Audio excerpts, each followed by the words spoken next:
फर्जी मजदूर केस में विधान परिषद के विरोधी दल नेता प्रवीण दरेकर को बड़ी राहत मिली है। बॉम्बे हाईकोर्ट ने उन्हीं की अग्रिम जमानत अर्जी जो है मंजूर कर दी है। उन्हें अग्रिम जमानत अर्जी यानी कि गिरफ्तारी पर उनके रोक लग गई है। बात करने के लिए हमारे साथ मौजूद हैं खुद उनके वकील अखिलेश चौबे। सर बताइए कि किन आधार पर आपको इस राहत मिली है, एबी मंजूर हुई? देखिए, अभी आपने जैसे कहा फर्जी मजदूर सोसाइटी, फर्जी मजदूर संस्था जैसा कुछ नहीं है और आज कोर्ट में ये साबित हो गया। मैं शुरुआत से कहते आ रहा हूँ कि ये जो एफआईआर एमआरए मार्ग पुलिस स्टेशन में दर्ज किया गया था, ये पॉलिटिकली मोटिवेटेड था। ये विरोधी पक्ष नेता को सिर्फ अटकाने की कोशिश थी और आज कोर्ट ने मेरिट में न जाते हुए प्राइमा फेसी ही केस नहीं बनता है, यह सुनाते हुए हमें एंटीसिपेटरी बेल दी है, जिससे ये क्लियर होता है कि सरकार जानबूझकर इस तरह के एफआईआर बना रही है। लेकिन जो एफआईआर था उसमें साफ तौर पर लिखा था, तब के जो उप निबंधक और बाकी लोगों ने जांच की थी, उसमें पाया गया था कि ये मजदूर नहीं है और मजदूर की परिभाषा में ये बैठते नहीं हैं और साथ ही इन्होंने नागपुर में रहते हुए भी मजदूर कर का वेतन लिया था। ये उसके उनको उसमें कम से कम दोषी पाया गया था। एकदम बराबर आपने कहा।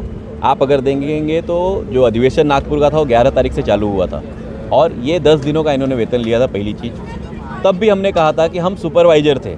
आज भी मैं कह रहा हूं कि हम सुपरवाइजर थे और मैं आपके सामने ये 89 का एक जीआर दिखा रहा हूं। आप इस जीआर को देखिए, इसी कांग्रेस गवर्नमेंट का ही जीआर है और इस जीआर के हिसाब से एकदम क्लियर है कि किसी भी मजदूर सोसाइटी में 2 मेंबर वो पढ़े लिखे अच्छे मेंबर्स हो सकते हैं और वो उस सोसाइटी को किसी भी फेडरल सोसाइटी में किसी भी बैंक में रिप्रेजेंट कर सकते हैं। ये पूरा का पूरा नैरेटिव जो था प्रोसिक्यूशन का, ये झूठा था, कोई इसमें सत्यता नहीं थी। आज भी प्रोसिक्यूशन की तरफ से जो आर्ग्यूमेंट किया गया वो झूठ किया गया। यानी प्रवीण दरेकर उस सहकारी सोसाइटी, मजदूर सहकारी जो सोसाइटी थी, उसमें मजदूर के तौर पर नहीं कर रहे थे।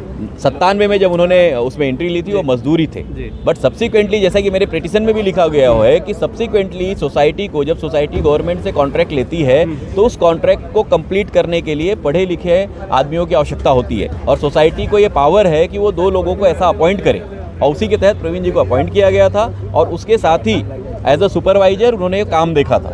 कहीं भी कोई भी बोगस फ्रॉड कोई चीज़ नहीं है, ये जस्ट गवर्नमेंट की तरफ से बनाया हुआ एक नैरेटिव है। ये कहीं ये पुराना मामला होने की वजह से आपको कहीं न कहीं ये सफलता मिली, क्योंकि कोर्ट ने भी कहा कि बहुत पुराना है, अब कागज पत्र कहाँ पर होंगे? नहीं, बिल्कुल मिलेगी, बिल्कुल मिली, क्योंकि उनके पास कोई मामला ही नहीं है, उनके पास कोई नया चीज़ ही नहीं है। उनको सिर्फ कबर खोदनी है और कबर से कुछ मिलने वाला है नहीं। मेरी राहत मिल गई है, क्या शर्तें क्या लगाई गई? एज एंड व्हेन रिक्वायर्ड हमको पुलिस स्टेशन जाना है। वैसे भी हम सहकार्य कर रहे थे, हमको जब भी बुलाया जाएगा हम जाने के लिए तैयार हैं। पिछली बार जब 41A की नोटिस दी गई उस समय हमारे पास लेटर खुद तैयार था कि भाई हमको बुलाओ, हम इन्वेस्टिगेशन के लिए तैयार हैं और उस तरह से हमने अब तक सहकार्य किया है, आगे भी हम सहकार्य करेंगे। 50,000 का एक निजी मुचलका लगाया? नहीं, दैट इज इफ अगर वो हमें अरेस्ट करते हैं तो हमें 50,000 का बॉन्ड देना पड़ेगा। ये कहें कि केंद्र बनाम राज्य की जो राजनीति है उसमें कहीं ना कहीं आप लोग उसके शिकार होते होते बच गए? सर, केंद्र बनाम राज्य की नहीं, ये अली बाबा 40 चोर बनाम साहूकारों की राजनीति है और ये राजनीति दिख रही है, क्योंकि सारे लोग जो जमा हुए हैं फिलहाल वो उसी कैटेगरी के हैं। सारे लोगों के ऊपर ऑफेंसेस हैं।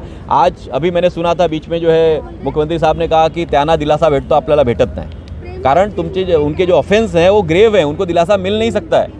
उन्होंने वसूली किया है, एक्सटोर्शन किया है, उसमें कोर्ट कोई दिलासा नहीं देगी, लेकिन जहां पर जबरदस्ती आप केस बनाओगे उसमें कोर्ट जरूर दिलासा देगी। धन्यवाद।